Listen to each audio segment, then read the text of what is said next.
The GPS died somewhere between Barstow and nowhere, leaving me with handwritten directions on a gas receipt and the 006 growing certainty that I'd made a terrible mistake. The desert stretched endlessly in every direction, broken 013 only by the occasional Joshua tree, standing like a scarecrow against the star-runk sky. 020 My Honda's engine wheezed with each mile, reminding me why I needed this job in the first place. Mom's chemo bill 0:27 sat folded in my wallet. $3.47 due by Friday. The temp agency had 0:34 called this morning with something that paid double the usual rate. Night shift at a remote gas station. 0:41 isolated location, the woman had said like that was supposed to be a selling point. Perfect for someone who needs to 0:48 focus. My phone buzzed again. David, third time in an hour. I let it go to 0:55 voicemail. The station appeared suddenly. A bright island in the darkness that made me squint after hours 1:02 of highway hypnosis. 2 pumps, a small building with large windows, and a neon sign that flickered 1:09 between open and something I couldn't quite read. I pulled up to the front 1:15 door and killed the engine. Inside, fluorescent lights hummed over aisles of 1:20 snacks and motor oil. Behind the counter stood a thin man in his 50s, pale skin 1:25 stretched tight over sharp bones. His dark hair was slicked back and when he 1:31 smiled, his teeth looked too white. Marcus Chen. His voice carried a slight 1:37 accent I couldn't place. That's me. Excellent timing. I'm Mr. Holloway, the 1:43 manager. He extended his hand. His fingernails were yellowed and slightly too long, like he'd forgotten to trim 1:50 them for months. Ready to get started? I shook his hand, noting how cold his skin 1:56 felt despite the desert heat. The agency said you needed someone tonight. Indeed. 2:02 My previous employee had to leave rather suddenly. He reached under the counter and produced a manila folder. Standard 2:09 employment paperwork. Nothing complicated. The contract was surprisingly short. 2:16 pages of basic employment terms and a section titled Station-Specific 2:21 Guidelines. I skimmed through salary information that matched what the agency had 2:26 promised, then focused on the guidelines. 3 main rules, Mr. Holloway said, 2:33 watching me read. First, never leave the register unattended between 2 and 4 a.m. 2:39 That's our busiest period for unusual customers. I looked up. Unusual how? 2:46 Desert travelers. People who've been driving too long, seeing things that aren't there. Best to stay visible and 2:52 available. His smile never wavered. Second rule, never acknowledge sounds 2:58 from the back office during those same hours. The building settles, pipes make noise. Investigating will only distract 3:05 you from customer service.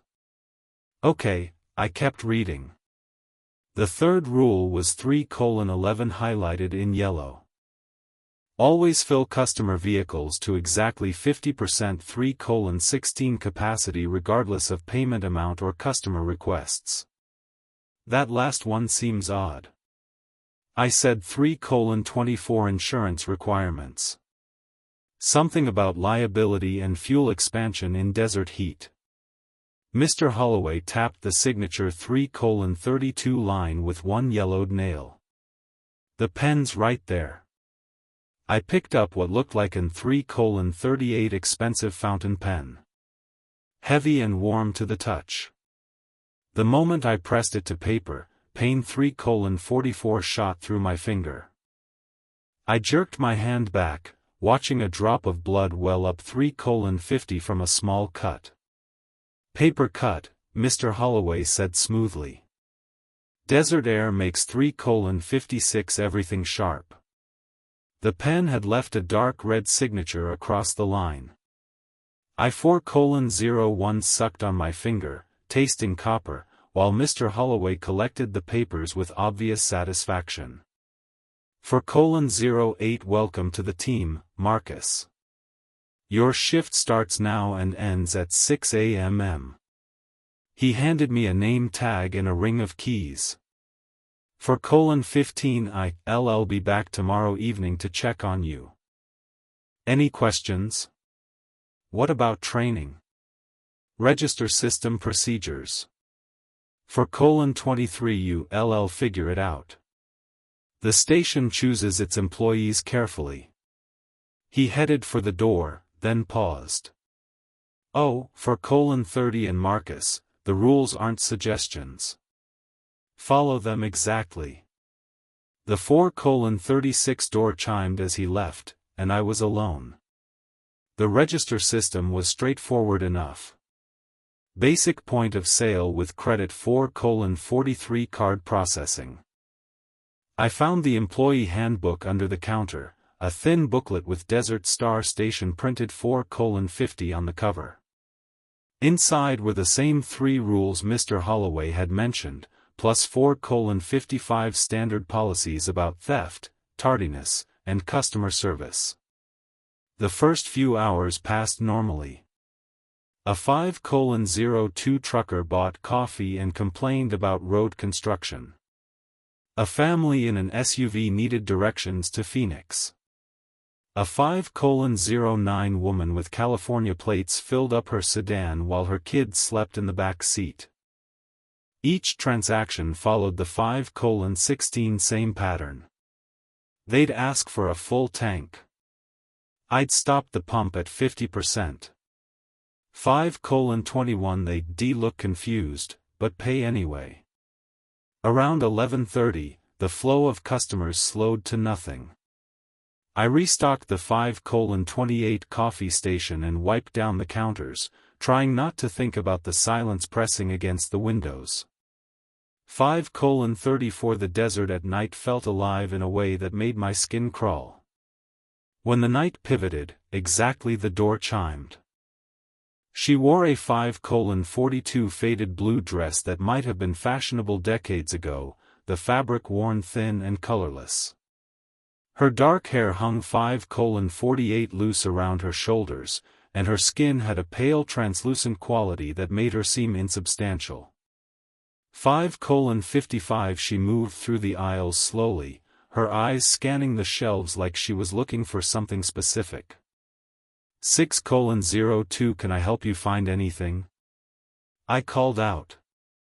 She turned toward me and I saw her 6:07 face clearly for the first time. She was young, maybe mid-20s, but her eyes held 6:13 a sadness so deep it made my chest ache.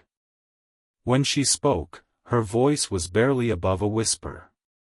Have you seen my 6:21 baby? The question hit me like a physical blow. For a moment, I was 7 years old 6:27 again, standing in Emma's nursery while Mom screamed and Dad called 911. 6:33 The memory of my sisters still form in her crib. The way her skin had felt cold and waxy when I'd touched her tiny hand. 6:40 I gripped the counter's edge. We don't sell baby supplies here, just snacks and 6:46 automotive stuff. Her face crumpled like I'd struck her. But he was here. I heard 6:52 him crying. I'm sorry. I haven't seen any babies tonight. She stared at me for 6:58 a long moment, tears sliding down her cheeks. Then she began walking backward toward the door, never taking her eyes 7:05 off me. The automatic door opened and she stepped through it, still facing me, 7:10, her mouth moving in words I couldn't hear. The door closed, and she was gone. 7:17, I stood there shaking, my heart hammering against my ribs. The woman's 7:22 grief had felt real, overwhelming, but something about the encounter was wrong. The way she'd moved, the way 7:30 she looked at me like I was supposed to know something I didn't. I checked my phone. 12:17 a.m. Still hours to go. 7:40, the next customer was a man in his 40s driving a pickup truck. He bought a pack of cigarettes and an energy drink, paid 7:46 cash, and left without saying much. Normal human. 7:52, I started to relax. At 1:30, a sedan pulled up to pump 2. The driver, a 7:57 middle-aged woman, came inside to prepay for gas. She handed me $40 and asked for 8:02 pump 2. "I'll fill it up," she said. "I can only fill it halfway," I replied, 8:09, remembering the rule. She frowned. "Why?" "I'm paying for a full tank." Store 8:16 policy, insurance requirements. "That's ridiculous. I need a full tank to get to Flagstaff." I shrugged apologetically and 8:24 authorized $20 to the pump. She stormed out, muttering about incompetent 8:29 employees. Through the window, I watched her fill up exactly halfway before the 8:35 pump automatically shut off. She tried the handle again, but nothing happened. 8:41, after a moment of frustrated gesturing, she got back in her car and drove away. 8:47, the rules worked, apparently, even when I didn't understand why. At 2:15 a.m., I 8:53 was reorganizing the candy display when I heard it. Crying, soft, muffled, but unmistakably 9:02, the sound of an infant in distress. It was coming from the back office. I 9:08 froze, a bag of gummy bears halfway to the shelf. The crying continued, rising 9:14 and falling in the rhythm I remembered too well from Emma's last night. The sound that had woken me up, that had 9:21, sent me padding down the hallway in my pajamas to check on her. Rule 2, never 9:27 acknowledge sounds from the back office, but it was a baby. What if someone had 9:33 left a child back there? What if it was hurt or sick, or the crying grew louder, 9:40 more urgent? Every instinct I had screamed at me to investigate, to help. 9:45, I took a step toward the back of the store. Then I stopped. Mr. Holloway's words echoed in my mind. The rules 9:52 aren't suggestions. Follow them exactly. I forced myself to return to the candy 9:57 display, my hands shaking as I arranged packages of M&Ms. The crying continued 10:03 for another 10 minutes. Sometimes fading to barely audible whimpers, sometimes rising to heartbreaking wails that made 10:10 my eyes water. At exactly 3 a.m., it stopped. 10:16, the silence that followed was somehow worse than the crying. I stood behind the register, gripping 10:22, the counter so hard my knuckles had gone white, and tried to convince myself I'd done the right thing. The security 10:29 monitor caught my attention. 4 small screens showed different angles of the station. The front entrance, the pump 10:36 area, the aisles, and the back office. The back office camera showed a closed door just as it should be. But as I 10:43 watched, the door seemed to shift slightly, opening just a crack. I blinked and looked again. The door was 10:50 closed. But in the thin strip of darkness at the bottom of the screen, something small moved.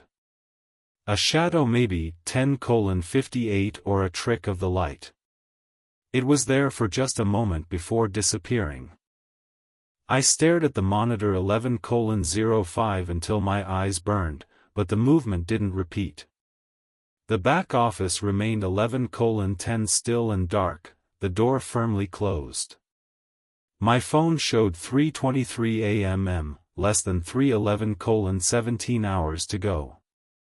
I tried to focus on normal tasks, restocking, cleaning, anything to 11:23 keep my mind occupied, but the woman's question kept echoing in my head.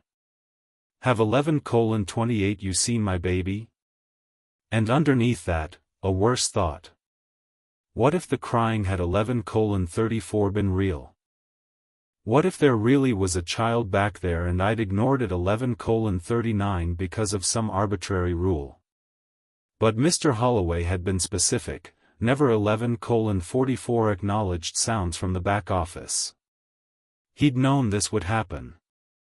The door 11:50 chimed again, and I looked up to see another customer entering. This one was 11:56, different, older, with graying hair and burned scars covering half his face. He 12:01 moved with the careful gait of someone who'd learned to live with chronic pain.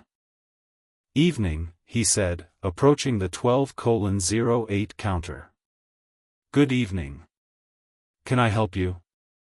He studied me for a moment, his eyes 12:15 sharp and knowing. First night? Yeah. How'd you know? You've got that look 12:22 like you're trying to figure out if you're going crazy or if the world is. He leaned against the counter. 12:30 name's Sam Morrison. I drive through here regular. Marcus Chen. Marcus.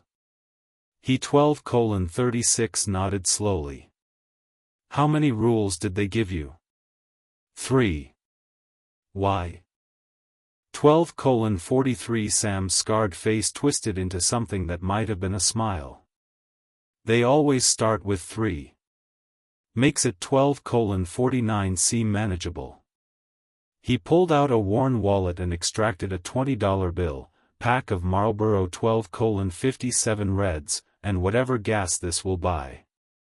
I rang up the cigarettes and authorized 13:02 the remaining amount to pump one. Sam didn't move to leave.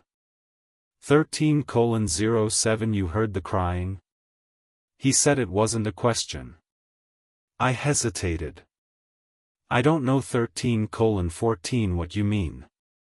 Sure you do. Around 2:47. Lasted about 13 minutes.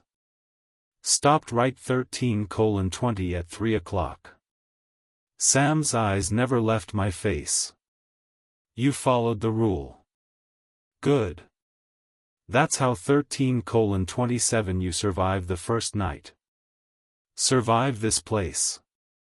Sam gestured vaguely at the 13:34 store around us. It's not what it seems. The rules aren't about insurance or 13:39 customer service. They're about keeping you alive long enough to understand what you've gotten yourself into. 13:46 a.m. Chill ran down my spine. What are you talking about? You signed the contract 13:52 with blood, didn't you? Thought it was a paper cut. I touched my finger unconsciously. The small wound had 14:00 already healed, leaving no trace. How did you?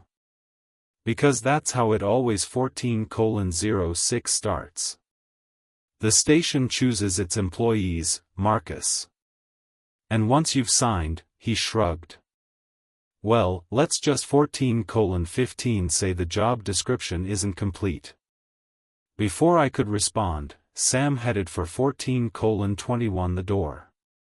He paused with his hand on the handle.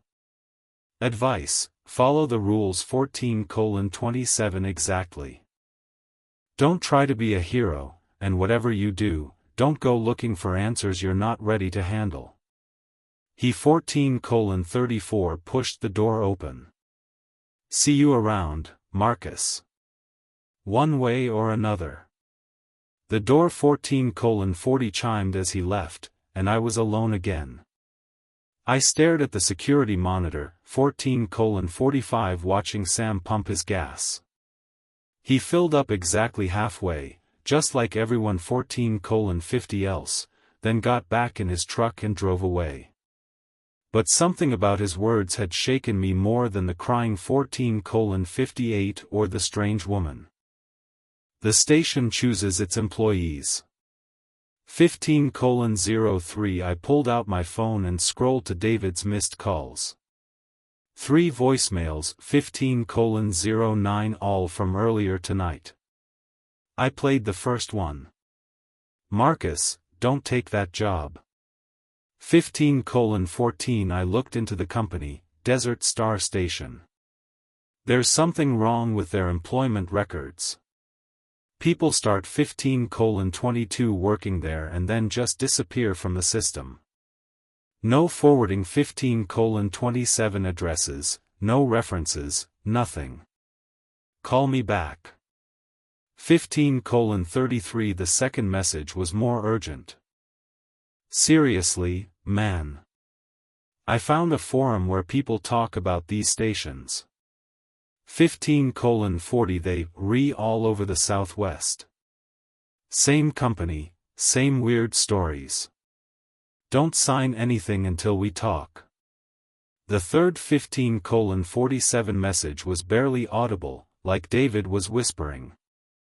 If you're already there, follow whatever rules they gave you. 15:54 Dawn, try to leave until sunrise. And Marcus, don't trust anyone who says they 16:00 trying to help you. I lowered the phone, my hands trembling. 16:06 The contract was already signed. The job had already started, and according to the clock on the register, I still had 16:13 hours until dawn.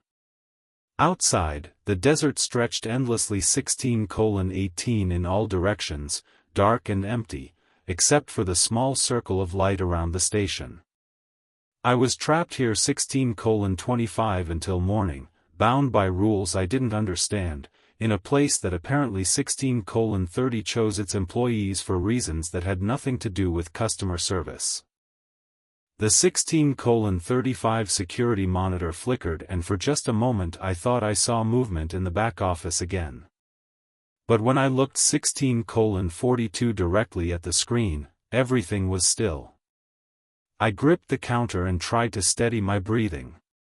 Whatever was 16:50 happening here, whatever I'd gotten myself into, I had to survive until sunrise. Follow the rules. Dawn, 16:57 Investigate.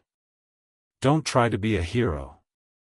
But as I stood there in the fluorescent 17:02 light, surrounded by the vast darkness of the desert, I couldn't shake the feeling that the real test was just 17:09 beginning.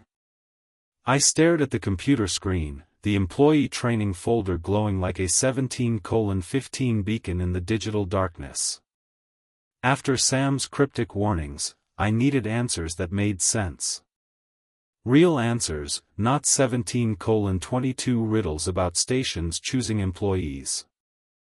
The desktop was sparse, just 17:27, a few folders labeled inventory, schedules, and employee records. Do not 17:33 delete. That last one practically screamed at me to click it. Inside were 17:39 dozens of video files organized by year going back to 1987.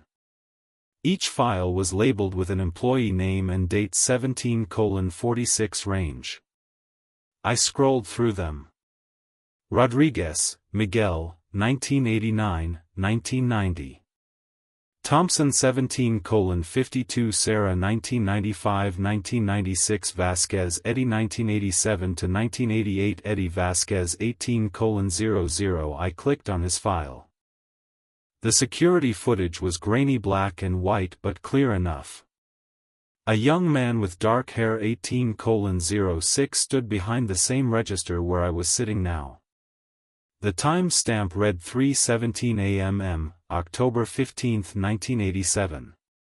Eddie was 18:15 maybe 22, wearing a uniform shirt that looked identical to mine except for the faded logo.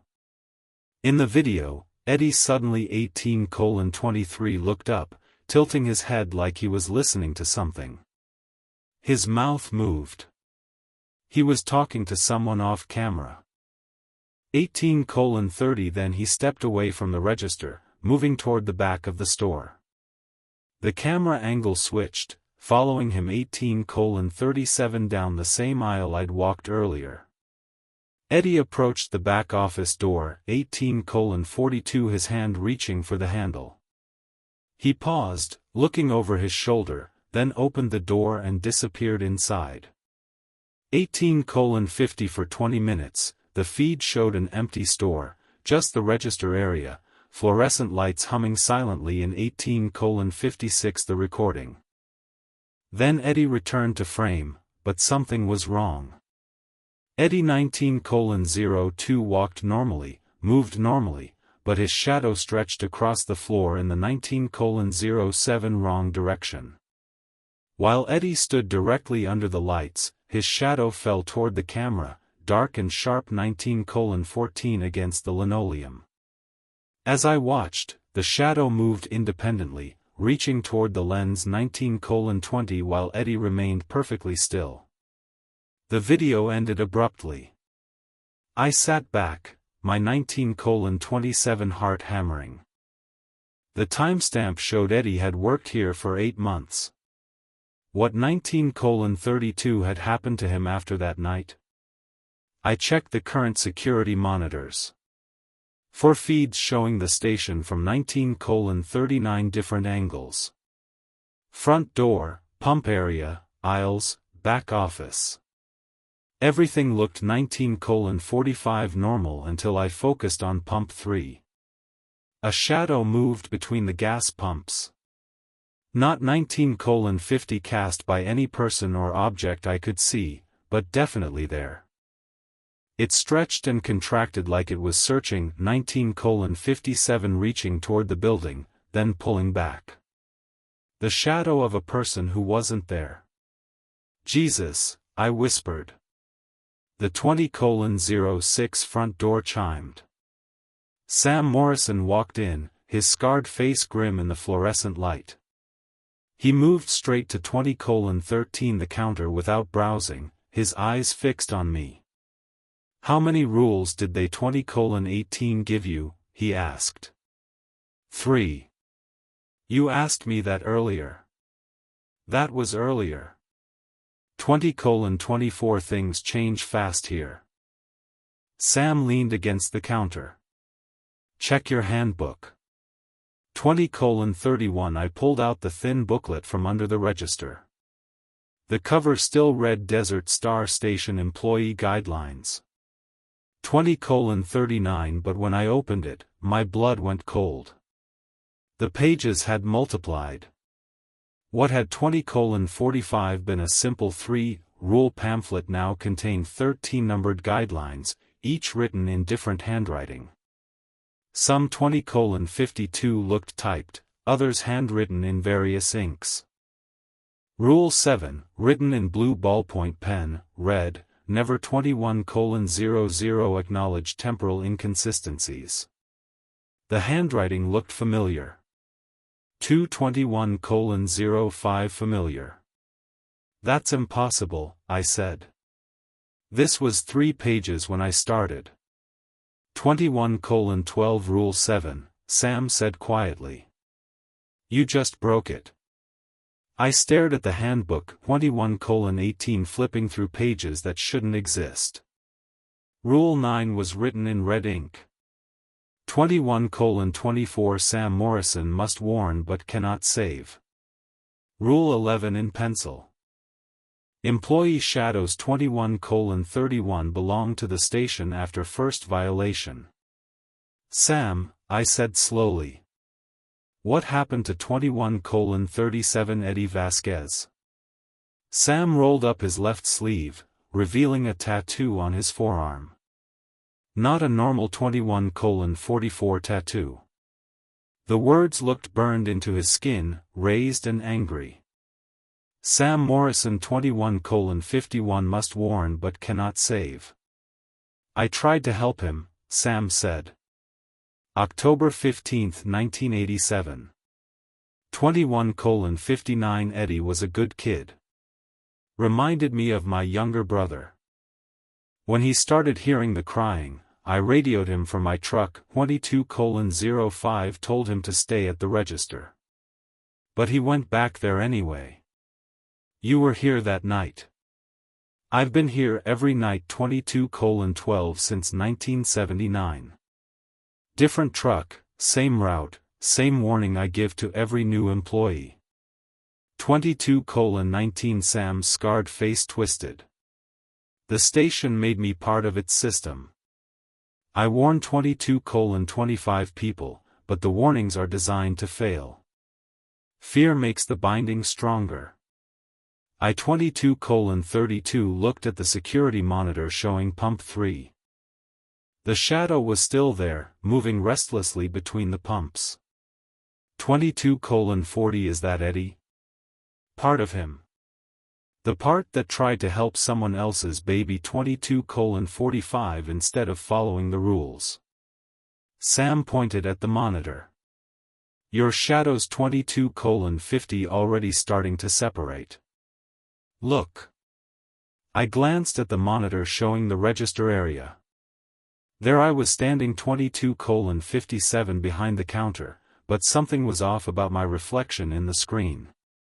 The image lagged slightly like a bad 23:04 video call. When I raised my hand, my reflection followed a split-second 23:09 later. It starts small, Sam said. Temporal displacement, your reflection 23:15 running behind your movements. Then your shadow starts acting independently. Eventually, if you break enough rules 23:23 you become part of the station's warning system like me. The woman in blue appeared on every monitor 23:29 simultaneously. In the front door camera, she stood just outside the entrance. In the pump area 23:36 feed, she was between the gas pumps. In the aisle camera, she moved slowly down 23:41 the snack aisle. In the back office monitor, she sat in a chair that hadn't T23:47 been there before. But in each feed she was doing something different. Outside 23:53 she was looking up at the sky. At the pumps she was kneeling on the ground. In 23:59 the aisle she was reaching toward the camera. In the back office she was holding something wrapped in a blanket. 24:06 the bundle in her arms moved. Mary Hutchinson.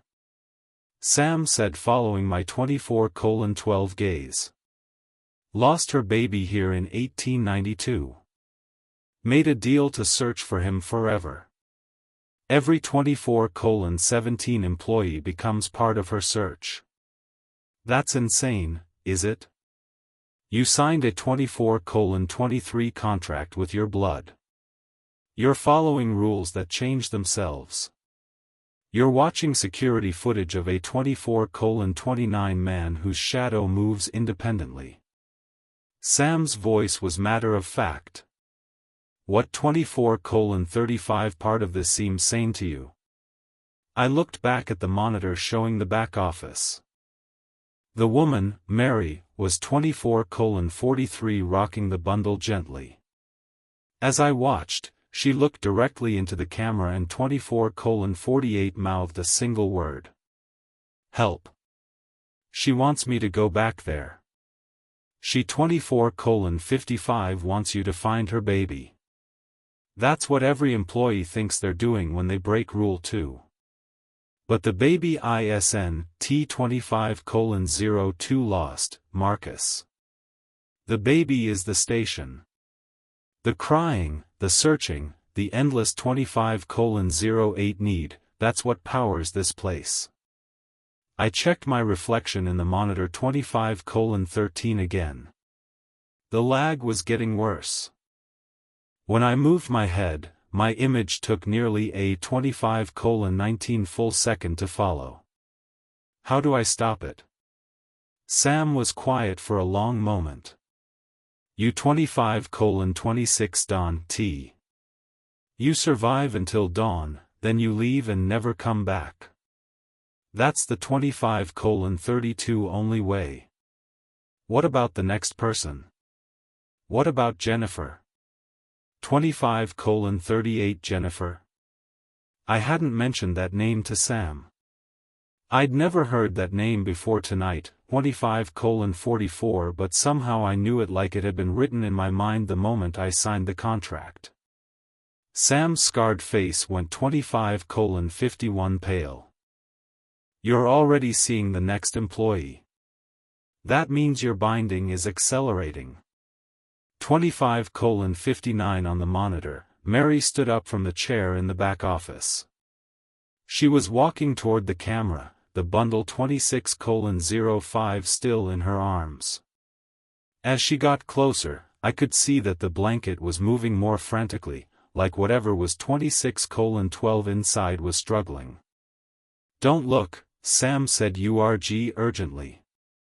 Don't try to see 26:17 what she's carrying. But I couldn't look away. Mary filled the monitor now, 26:22, her face inches from the camera lens. Her eyes were black holes, and when she 26:27 opened her mouth, sand poured out instead of words. She held up the bundle, unwrapping it slowly. Inside was 26:36, a mirror. In the mirror's reflection, I saw myself as an infant, then as an old 26:41 man, then as nothing at all. The images cycled endlessly. Birth, age, death, 26:48, birth again, and underneath it all, the sound of crying that seemed to come from inside my own chest. Marcus. Sam's voice 26:57 sounded far away. Look at your hands. I looked down. My hands were translucent 27:04 like Mary's had been. I could see the counter through my palms, see the register keys through my fingers. The 27:12 transformation is starting, Sam said. You need to make a choice. Follow the 27:17 rules and survive until dawn, or break them and become part of the station forever. 27:23 The crying from the back office started again. But this time, it wasn't coming 27:28 through the walls. It was coming from the monitor speakers, from the fluorescent lights, from inside my own 27:35 head. And underneath the infant's wails, I heard another sound, my own 27:40 voice, calling for help from somewhere very far away. The red pickup pulled up to pump 3 at 27:47, exactly 3:47 a.m., its engine rumbling like a diesel, even though it was clearly a gas truck. The driver climbed 27:55 out slowly, moving with the stiff gait of someone whose joints had given up on flexibility decades ago. He wore a faded 28:02 flannel shirt and jeans that had seen better years, maybe better decades. 28:09 I watched him through the window as he approached the pump. Something about his movements seemed rehearsed, like he'd D28:14 done this exact routine countless times before. He inserted the nozzle with practice efficiency and headed for the 28:21 door. The bell chimed as he entered, and I got my first clear look at his face. 28:27 weathered skin, deep lines around pale blue eyes, and a gray beard that needed 28:32 trimming.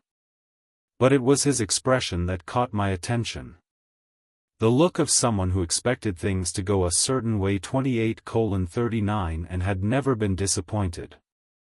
"Evening," he said, approaching the 28:44 counter. His voice carried the rough edge of a long-time smoker. "Good evening. How can I help you?" "Same as 28:52 always. Pump 3, fill her up." He pulled out a worn leather wallet and 28:58 extracted 220s. "Been coming here every Tuesday for 37 years. Never had a problem." 29:05 I stared at him. 37 years would put his first visit sometime in the mid-80s. 29:12 before Eddie Vasquez, before most of the employee records I'd seen. "I can only 29:17 authorize half a tank," I said, remembering Rule 4, store policy. 29:23 His face darkened. "What kind of policy is that?" "I'm paying for a full tank." 29:29 Insurance requirements. "I'm sorry, but insurance." He slammed his fist on the 29:35 counter, making the register jump. "Boy, I've been filling up here since before you were born. I know every manager this 29:42 place has had, every rule they've tried to implement. There ain't no insurance policy that stops a man from buying gas." 29:49 I authorized $20 to pump 3, keeping my voice steady. "That's all I can do." He 29:56 leaned across the counter, his pale eyes boring into mine. "You'll learn just like 30:01 all the others. This place has its own way of teaching lessons." He straightened 30:07 up and headed for the door.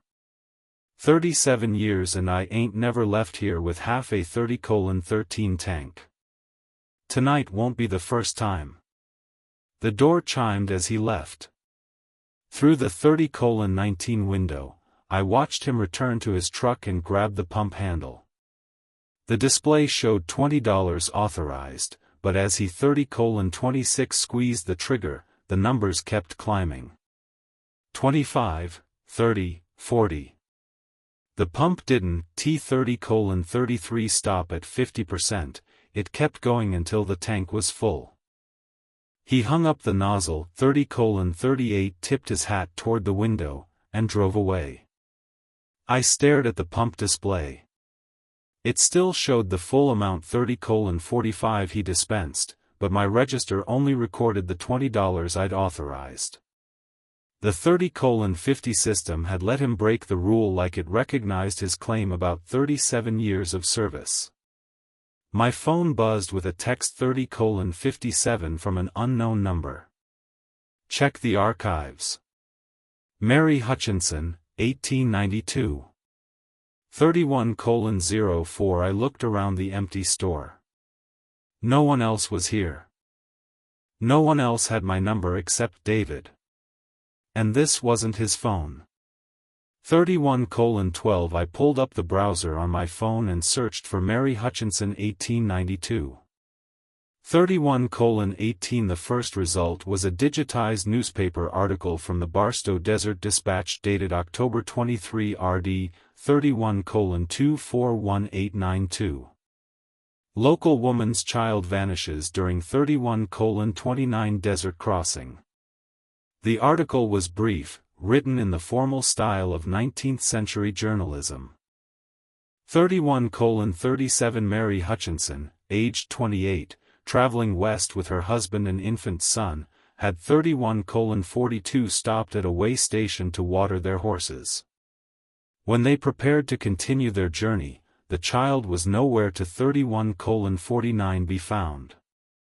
Despite extensive searching by local authorities and volunteer parties, 31:54 no trace of the infant was discovered.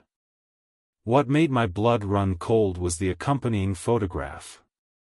32:01. Even in the grainy black and white of a century-old newspaper, I recognized her face.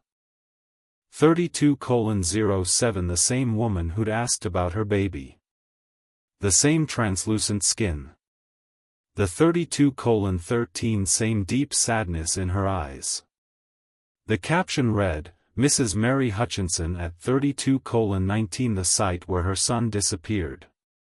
Behind her in the photograph stood a small building with 2 water pumps for 32:26 horses.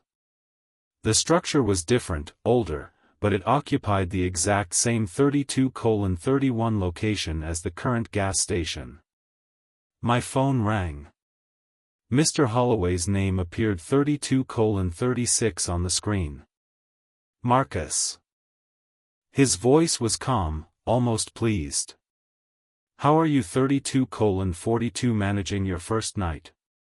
Fine, I lied. Everything's under control. Excellent. I 32:49 wanted to let you know that you're approaching the most important part of your shift. Every employee faces a 32:54 moment of understanding, usually around 4 a.m. This is your test, Marcus. 32:59 Handle it alone. What kind of test? You'll know when it happens. Remember 33:05 the rules, but more importantly, remember why you're there. The line 33:10 crackled with static. The station chose you for a reason. 33:16 Mr. Holloway, I need to ask you about the line went dead. Not a normal 33:22 disconnect, but a sound like sand pouring through the speaker, filling the silence with a soft, persistent hiss.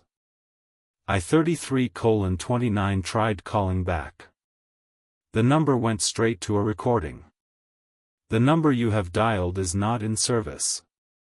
The 33:36 lights flickered for a moment. The fluorescent bulbs dimmed to almost nothing, casting the store in deep 33:43 shadows. In that brief darkness, I saw movement in the back office. Not on the 33:48 security monitor. Through the actual doorway at the end of the aisle. The lights came back up, but something had 33:55 changed. The air felt thicker, like the pressure had dropped. And from the back office came a sound I'd been dreading. 34:02 Not crying this time, whispering. Multiple voices, all speaking at once. 34:08 Too quiet to make out individual words, but loud enough to know they were there. The sound rose and fell like a 34:14 conversation, like several people discussing something urgent in hushed tones. Rule 2, never acknowledge 34:22 sounds from the back office. But these weren't random noises or buildings settling. These were human 34:29 voices, and they were calling my name. Marcus 34:34 clear as day, spoken by someone who sounded exactly like me. I gripped the 34:40 counter. The security monitor showed the back office door standing open, though I 34:46 was certain it had been closed moments before. The camera angle revealed part 34:51 of the room beyond, a desk, a filing cabinet, and something else. Shapes that 34:56 looked like people. Marcus, come here. My own voice again, but coming from the 35:02 back office. I looked at my reflection in the monitor. The lag was getting 35:08 worse. Nearly 2 full seconds now between my movements and my image. But 35:13 worse than that, my reflection was moving its mouth when I wasn't speaking. 35:18 My reflection was the one calling my name. The whispering grew louder, more 35:23 urgent. I could make out individual words now. Help us. Don't leave. You, Re-35:30 already here. All in my voice, all spoken by people I couldn't see. I stood up from the stool behind the register. 35:37 Every instinct screamed at me to stay put, to follow Rule 2, to wait for dawn. But the voices were so familiar, 35:44 so desperate. And underneath them, barely audible, was the sound of that infant crying again. 35:52 I walked toward the back of the store. The aisles seemed longer than before, 35:57 stretching away from me like I was walking through a funhouse mirror. The fluorescent lights flickered with each 36:03 step, casting my shadow in multiple directions. But as I got closer to the back office, I realized I wasn't casting 36:10 just one shadow anymore. There were 5 of them, all slightly different heights, 36:16 all moving independently.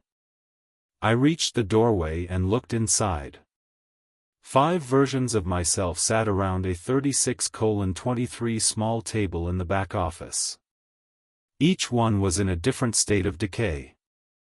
The 36:29 one closest to the door looked almost normal, maybe a few days dead. His skin 36:34 was pale but intact. His clothes the same uniform I was wearing. But his eyes 36:40 were solid black. And when he saw me, he smiled with teeth that were too sharp. 36:46 The second version was missing patches of skin, revealing gray muscle underneath. His uniform was stained with 36:53 something dark that might have been blood or might have been oil. The third had no face at all, just smooth skin 37:01 where his features should be, though somehow he was still speaking. "You're already here," he said in my voice, the 37:09 words coming from somewhere inside his throat. The fourth was barely recognizable as human. His shadow had 37:17 been peeled away like eddies, leaving him translucent and flickering. He reached toward me with fingers that bent 37:23 in too many directions. The fifth was nothing but bones in a uniform held together by will or magic 37:30 or something worse. When he spoke, sand poured from his mouth instead of words. 37:36 Welcome to the team, the freshest version said. "We've been waiting for you to join us."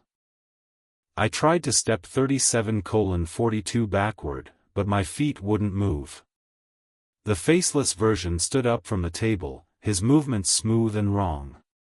37:51 As he approached, I felt my own face going numb like Novocaine spreading 37:56 across my skin.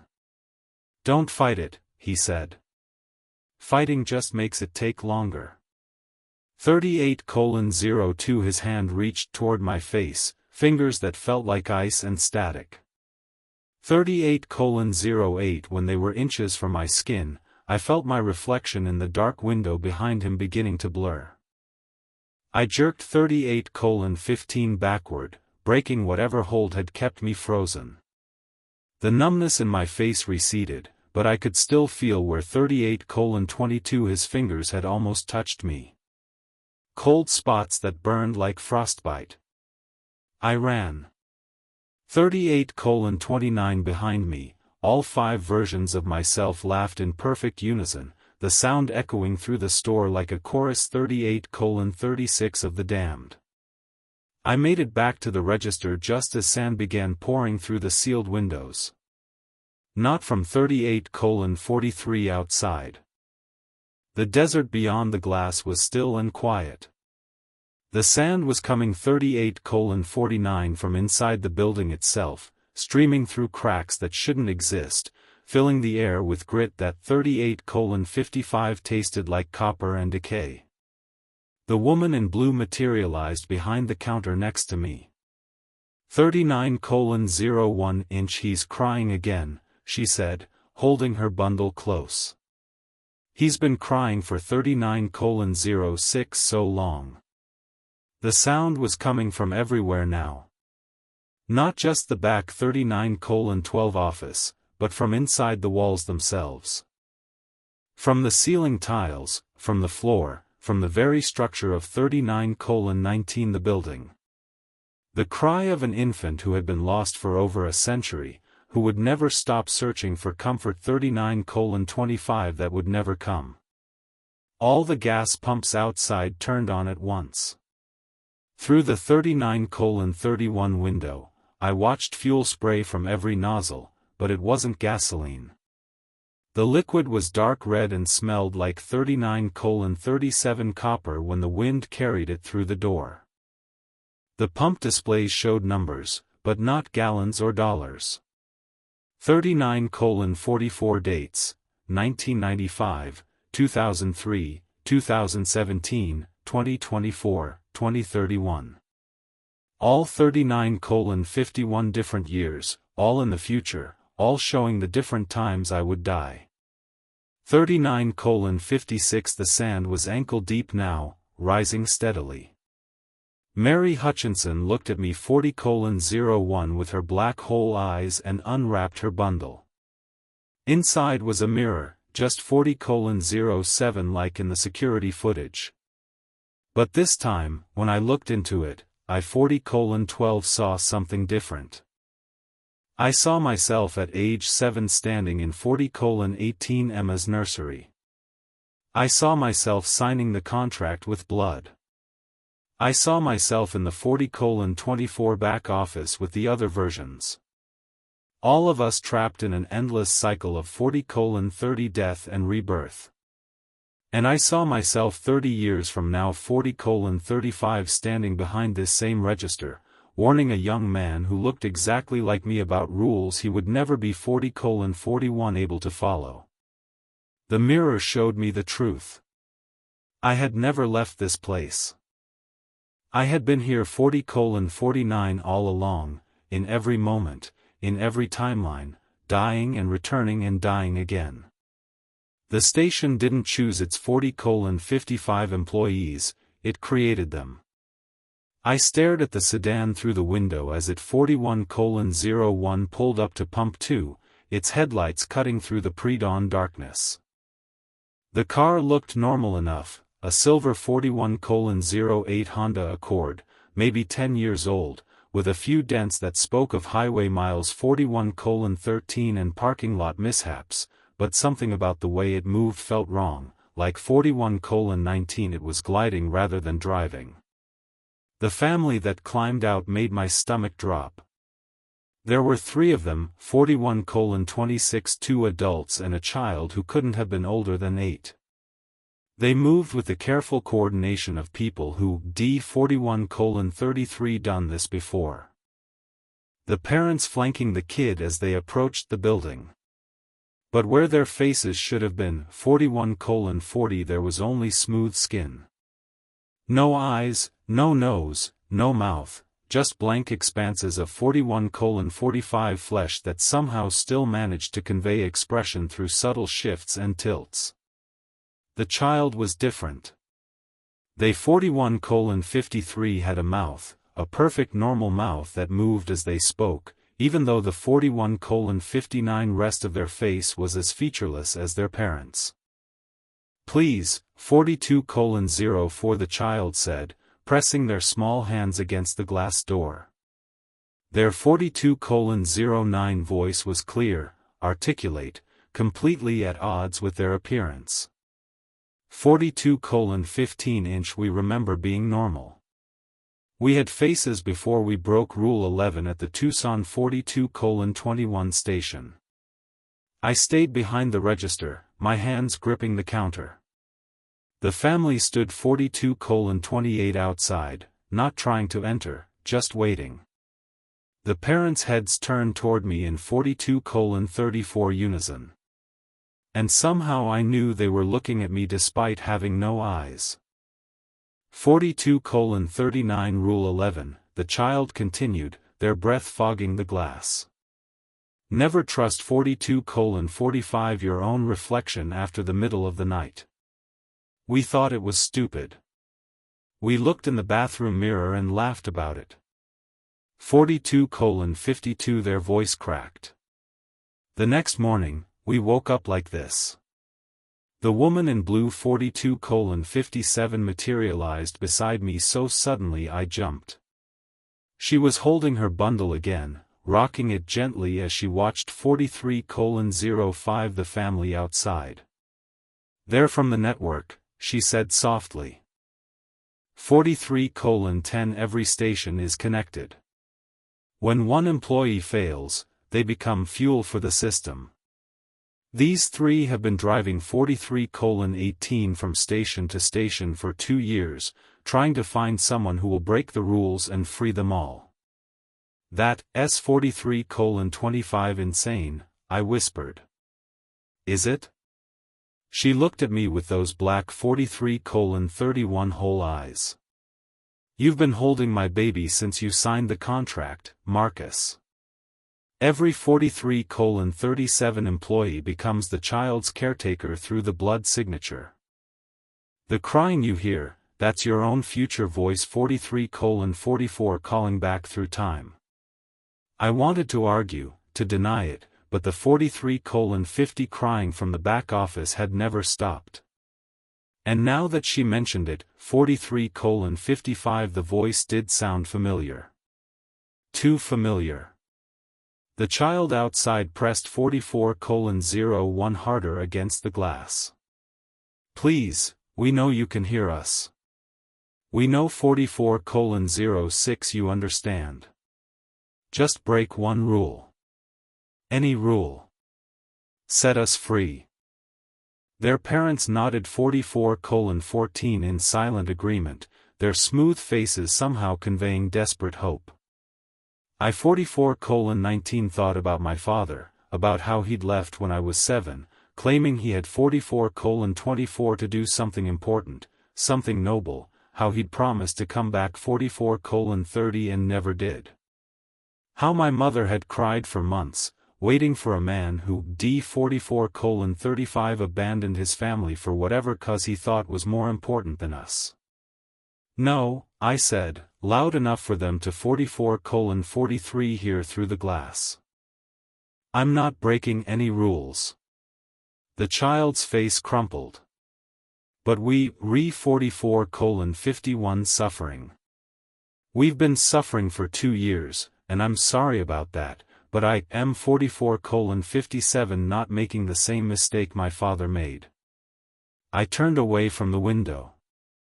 45:02 I am not abandoning my responsibilities for someone else's noble cause. When I 45:08 looked back, the family was gone.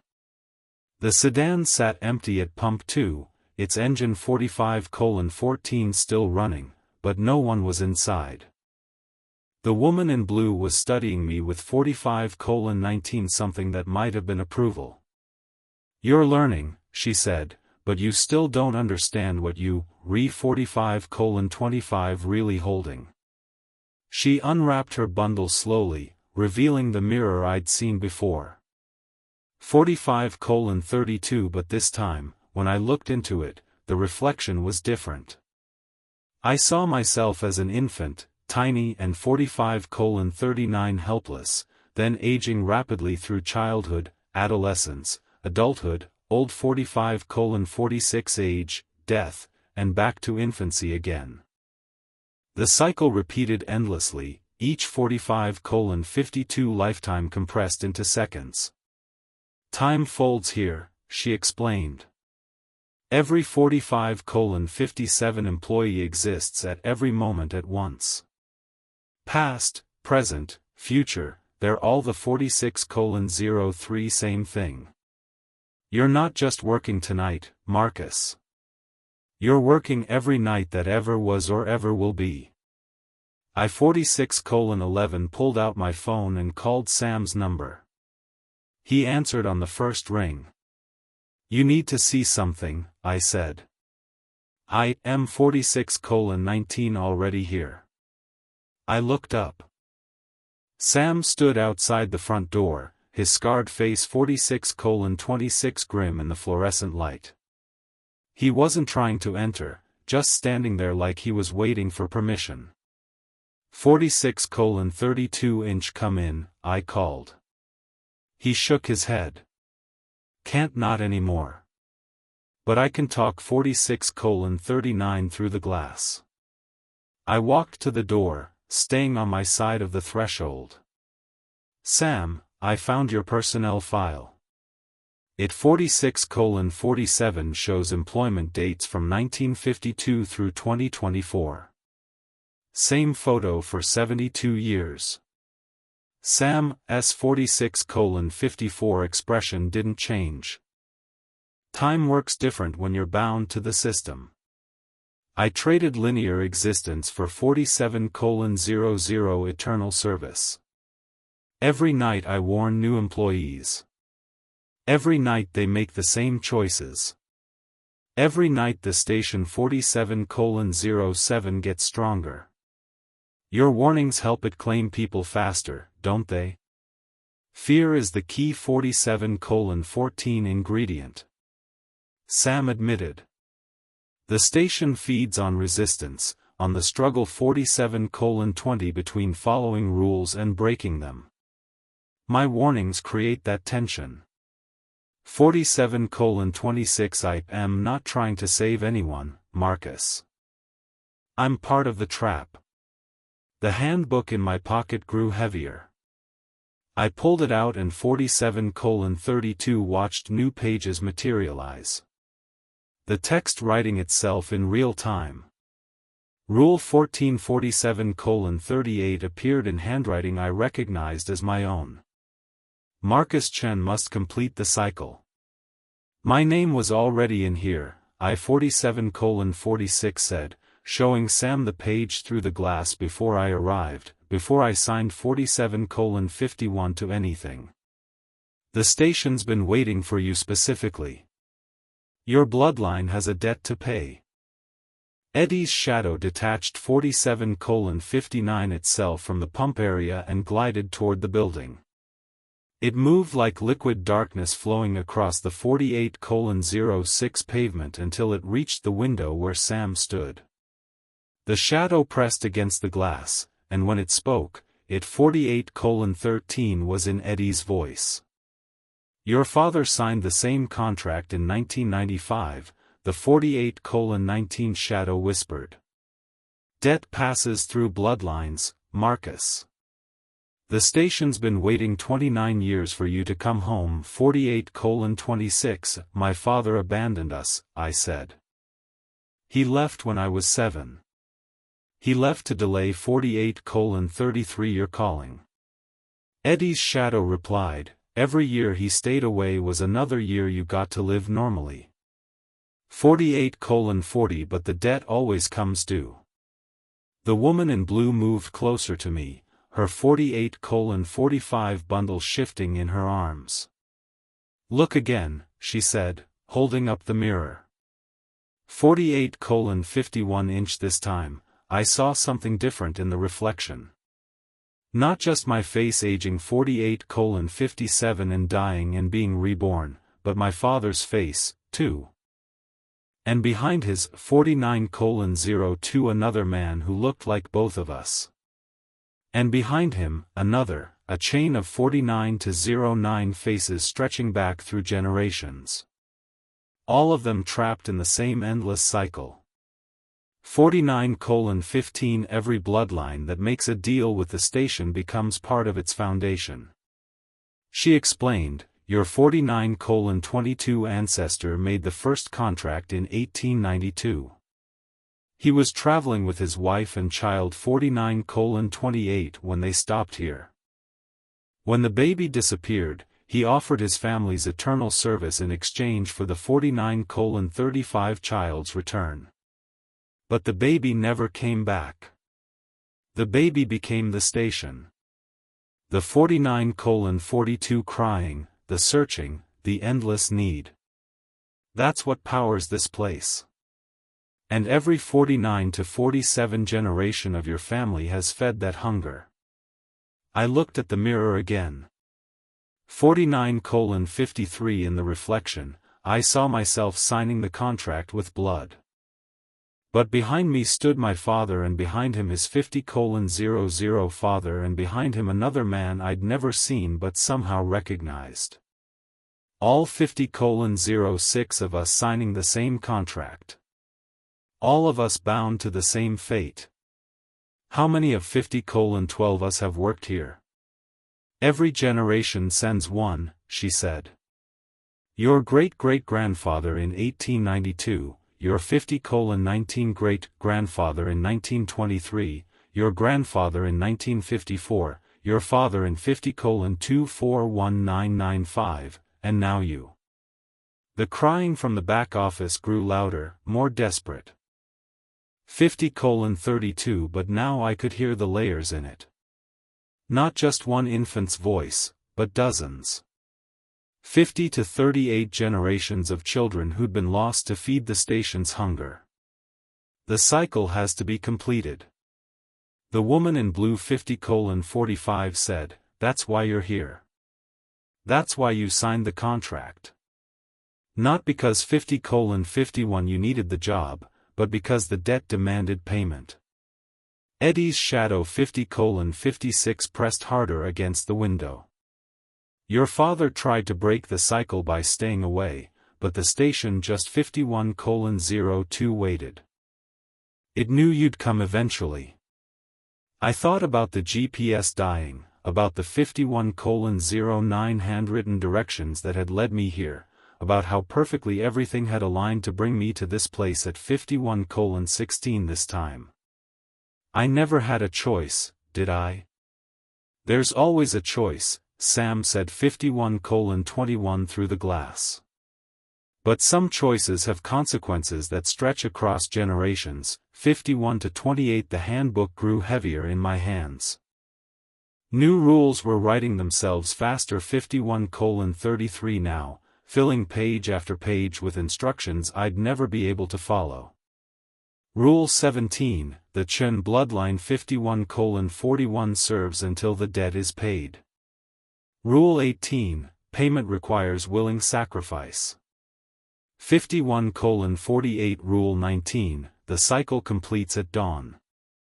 Outside, the empty sedan's engine 51:54 finally stopped running. The silence that followed was absolute, like the desert itself was holding its breath. 52:02 The woman in blue looked at me with something that might have been pity.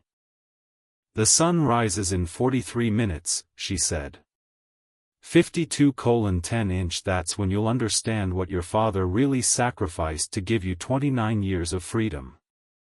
In the mirror, my 52:17 reflection stopped, aging and dying.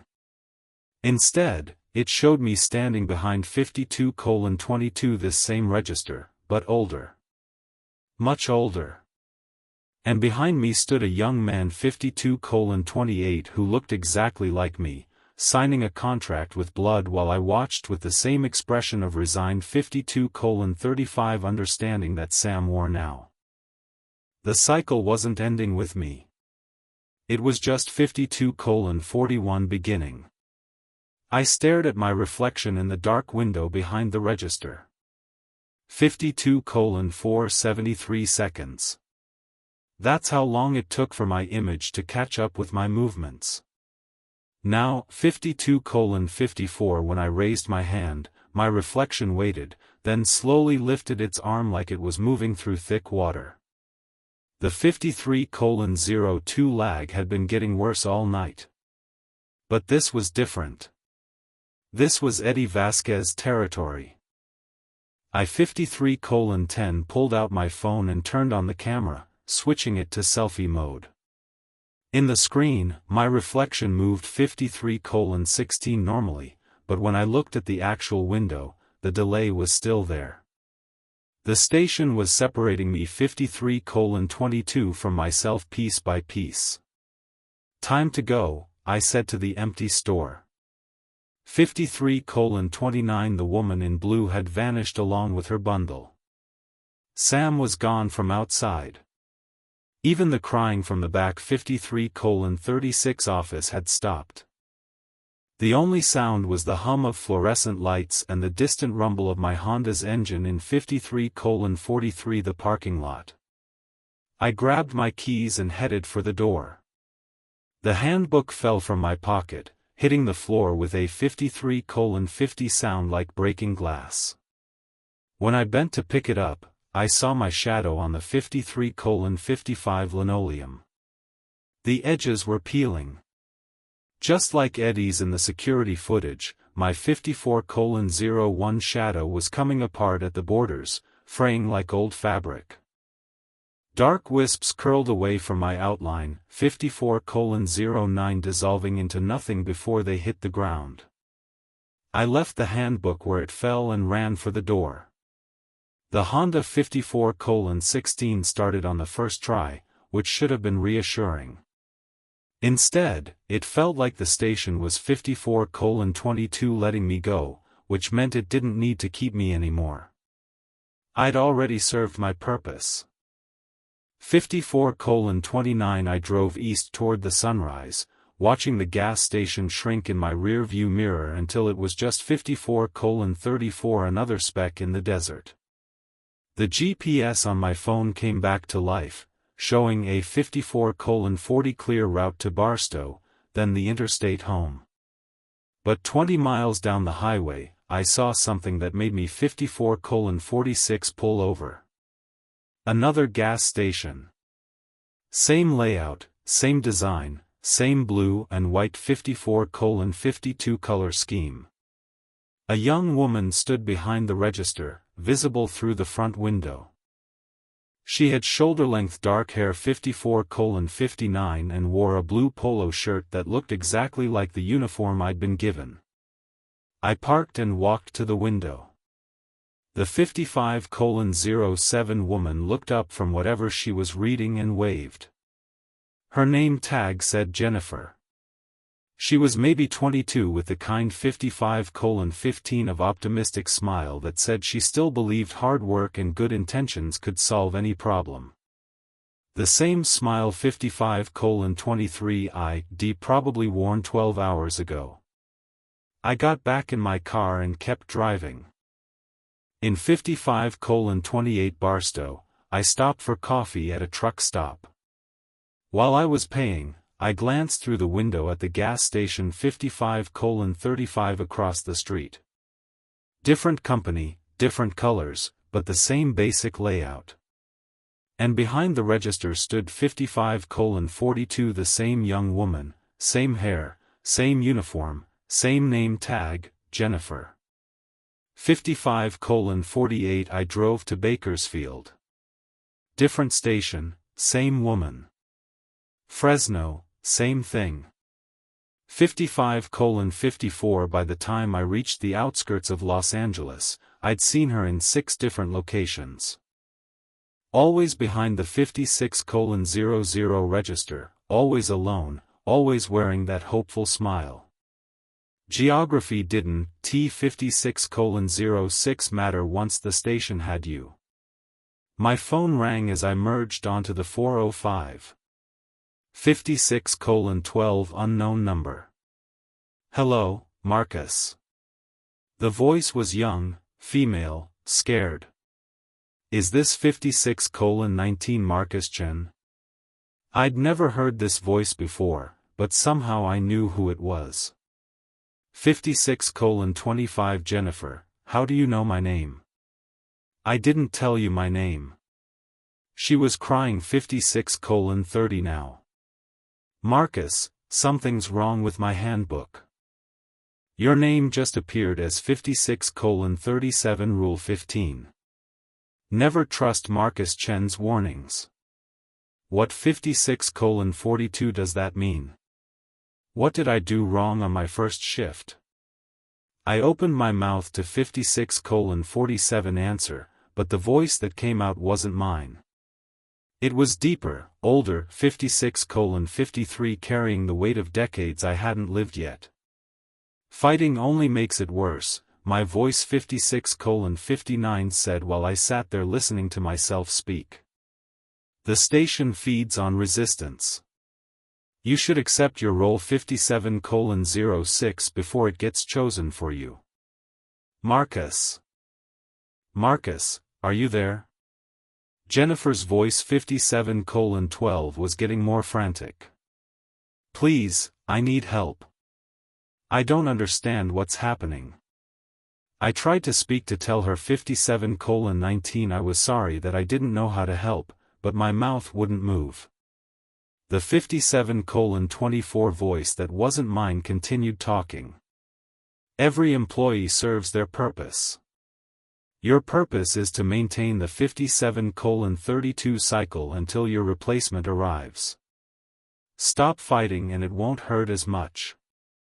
57:38 The line went dead.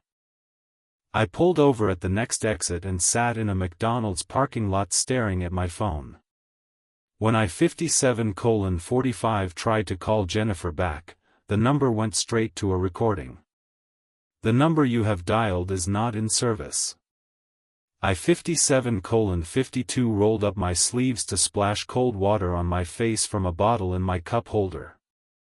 That's when I saw it. Rule 1658:00 was burned into my left forearm like a fresh brand. The letters raised and red against my skin. The Chen bloodline owes 58:08 eternal service. The pain hit a second later, sharp and burning. I pressed the cold water bottle 58:16 against the mark, but it didn't help. The words were part of me now, written 58:21 in scar tissue that would never fade. I understood why my father had left. Not 58:27 because he was selfish or irresponsible, but because he'd known this day would come. He'd known that eventually the 58:35 debt would demand payment, and he tried to give me as many normal years as possible before the station called me 58:41 home. Every photo of him in our house had slowly faded over the years until his face was completely blank. 58:49 I.D. thought it was some kind of chemical reaction in the old film. Now I knew better. The station had been erasing 58:56 him, preparing for the day when I'd take his place. I turned the car around. The 59:02 drive back to the desert station took 3 hours, but it felt like minutes. The sun 59:07 was high overhead when I pulled into the parking lot, casting everything in harsh, unforgiving light. The building 59:14 looked smaller in daylight, more ordinary, like any other roadside stop. 59:19 but behind it, partially hidden by a cluster of Joshua trees, sat a 199559:25 Toyota Corolla. The paint was faded and the body was rusted, but the engine was 59:30 running. I walked over and peered through the driver's side window. On the seat was a folded piece of paper with my 59:37 name written on the outside in handwriting I recognized from old birthday cards and school permission 59:43 slips. The note was brief. Marcus, I took your place for 30 years. Now you 59:50 must take mine. The debt passes through bloodlines. Every generation serves until the next comes of age. I'm sorry I 59:58 couldn't break the cycle, but I gave you as much time as I could. Take care of your mother and sister. Tell them I 1:00:05 never stopped loving them. Dad. I folded the note and put it in my pocket next to 1:00:11 the handbook that had somehow followed me back here. The front door of the station chimed as I entered. Mr. 1:00:18 Holloway stood behind the register, wearing the same crisp white shirt and black tie he'd worn the night before. 1:00:25 but in daylight, I could see details I'd missed in the fluorescent gloom.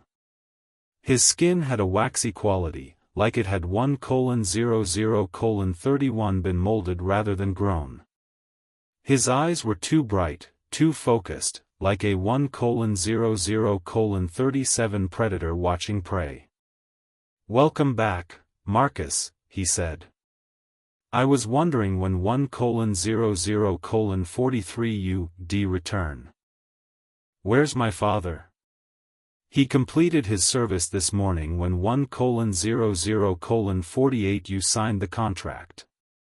30 years of faithful work, just as agreed." 1:00:54 Holloway pulled out a manila folder and set it on the counter. "Now it's your turn." Inside the folder was a new 1:01:01 contract identical to the one I'd signed the night before except for the dates. This one was open-ended with no 1:01:07 termination clause. "How long?" I asked. "Until your child 1:01:13 comes of age, assuming you have one. If not, the service is permanent." 1:01:18 Holloway produced the same fountain pen from his jacket pocket. "Your father managed to delay your calling by staying 1:01:25 away, but every bloodline has to pay its debt. Eventually 1:01:30 I thought about my mother, about Emma, about the medical bills that had driven me here in the first place. What happens 1:01:37 to them? They'll be provided for. The station takes care of its employees' families.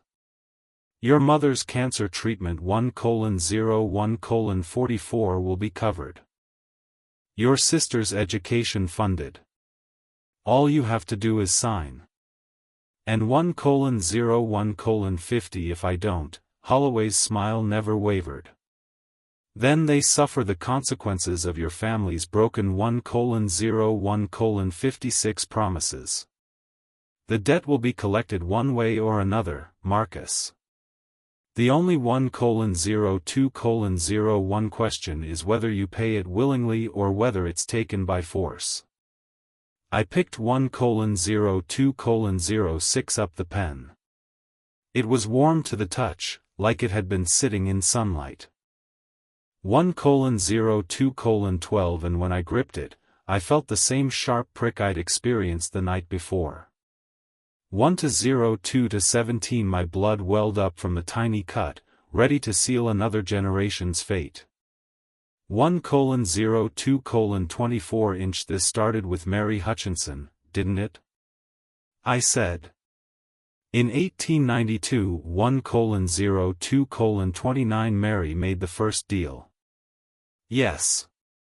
She offered her family's eternal service in exchange for her lost child's return. 1:02:37 But the child had already become something else by then. The hunger that powers this place. The need that draws 1:02:44 employees here. Every person who works the night shift becomes part of that search. Part of that endless crying you 1:02:51 heard. I signed my name in blood. The contract burst into flames the 1:02:57 moment the ink dried, but I felt the binding settle into my bones like a weight I'd carry forever. The scar on my 1:03:04 arm burned brighter and new text appeared below it. Service begins immediately.